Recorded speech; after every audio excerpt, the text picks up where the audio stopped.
Sudah ada SPO penanganan tumpahan obat kanker. Sudah ada? Oke. Nah, kedua adalah box pill kit ya. Box pill kit ini disediakan dan berisi alat-alat yang ada daftar pill kit kemoterapinya ya, seperti ini. Ya, mungkin di kamera.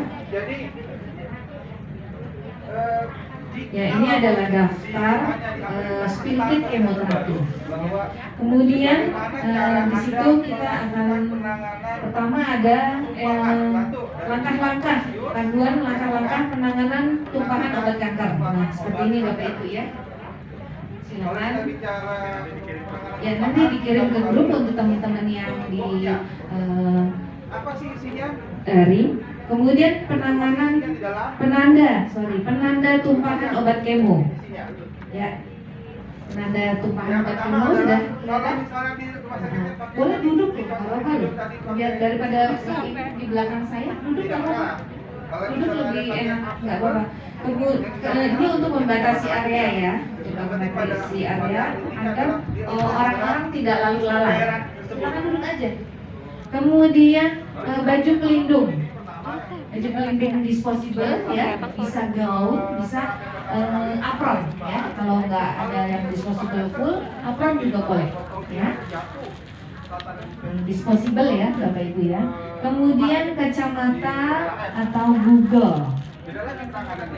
Ya, enggak. Kemudian kacamata atau Google ya, penutup kepala, masker respirator N95 ya. Jelas. Kemudian shoe cover, sarung tangan 2 pasang Bapak Ibu. Ya, sarung tangan 2 pasang. Oke. Sarung tangan 2 pasang, kemudian sapu dan skop ya.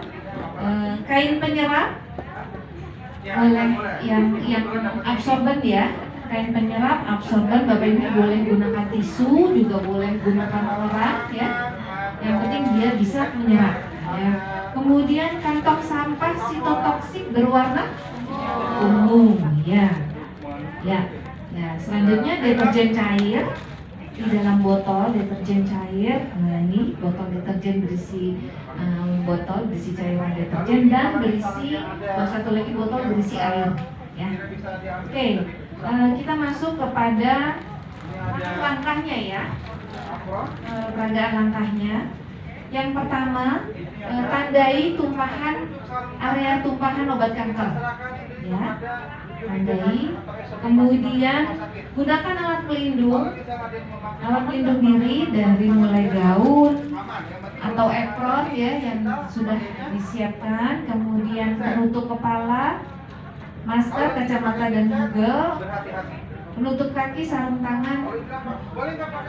Boleh. 2 lapis sebelumnya dilakukan cuci tangan. Oke, silakan. Tadi sudah dibahas ya, Google-nya harus yang benar-benar Google yang kuat. Jangan sampai Google-nya yang sekarang banyak yang kacanya lembek gitu ya.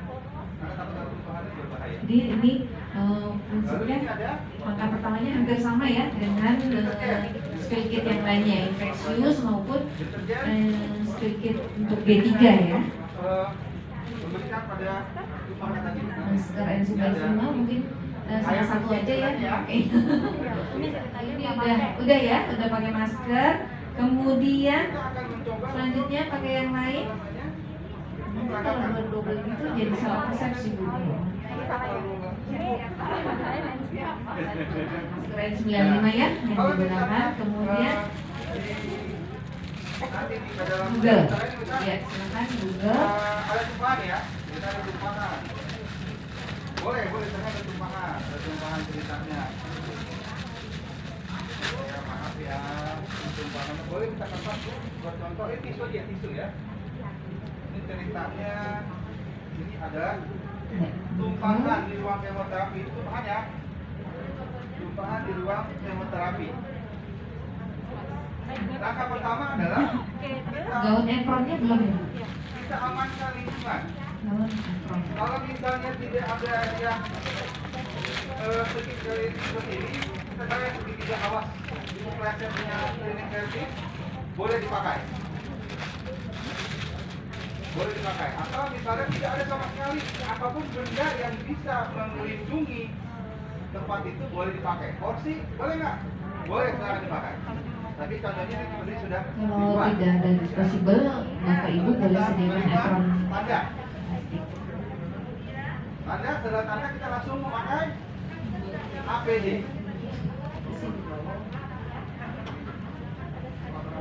Kita pakai APD dulu. Kita pakai headcam.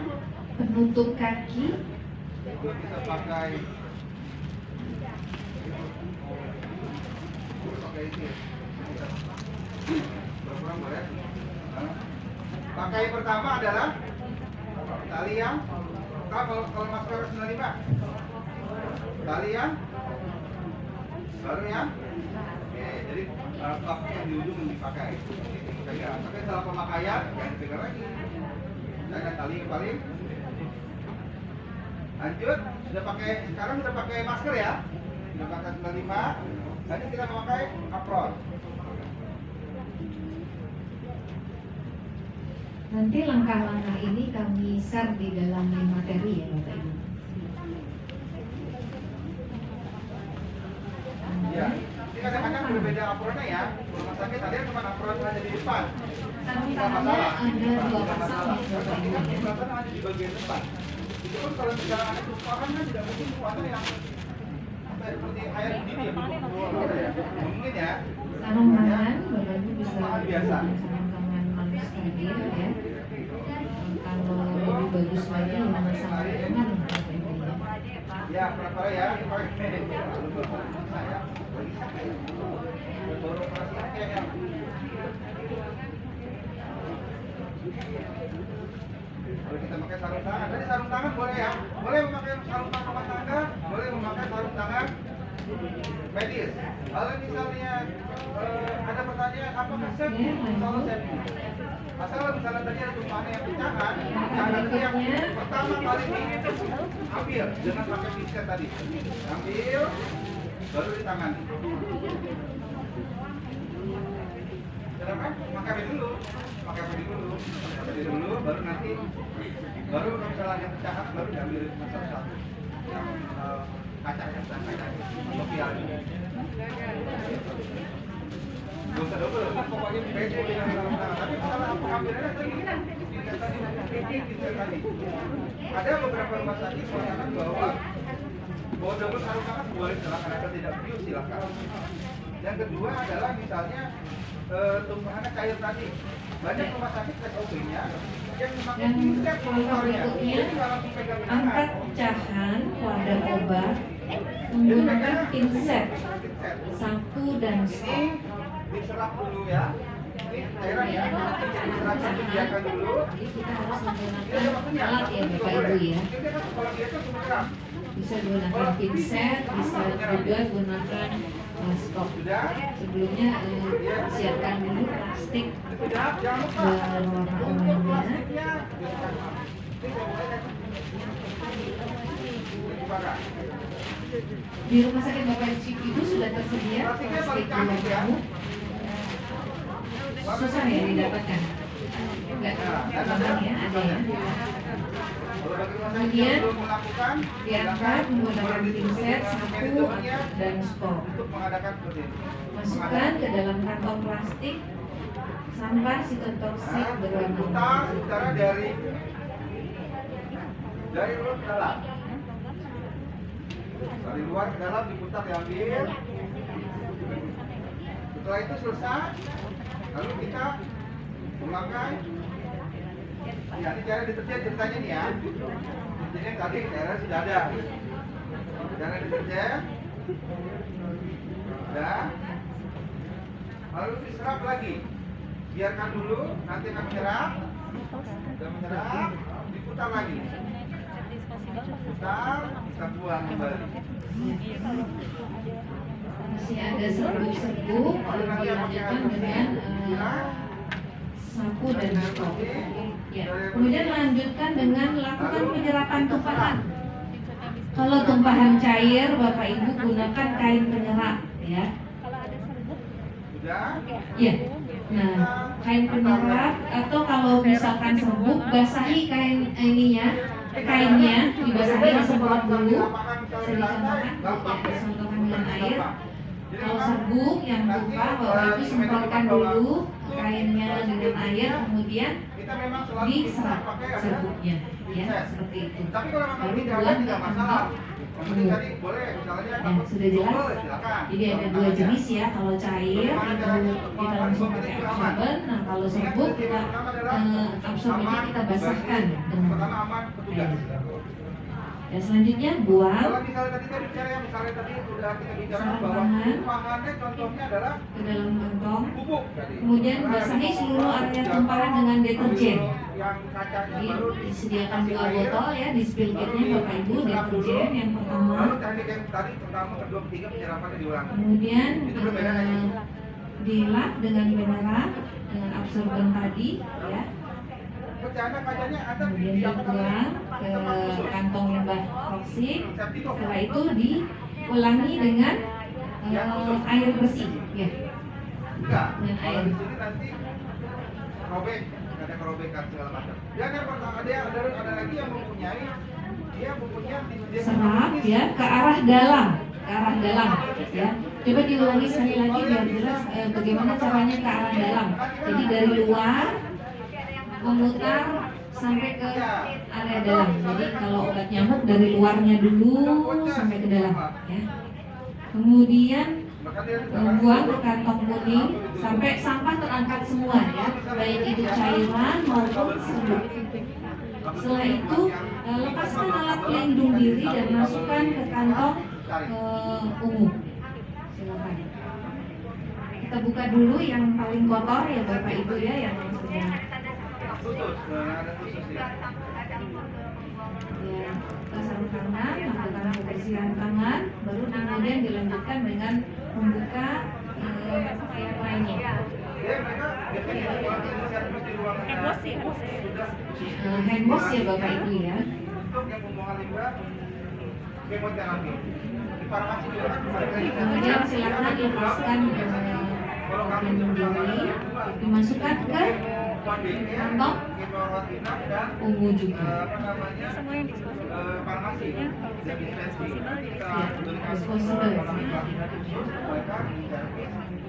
Kalau ada yang di reuse gimana? Kalau kacamata dipisahkan mungkin ya, disediakan tempat satu untuk yang di reuse ya, kacamata misalkan. Bisa untuk mempraktekannya kembali. Ya, hati-hati prinsipnya di dalam membuka alat pelindung diri supaya kita tidak memegang area yang terkontaminasi. Dilipat ya, dari bagian kita tidak memegang area yang kotor, kemudian buang ke kantong limbah sitotoksik. Ya, selanjutnya masker, penutup kepala, kemudian safety suit.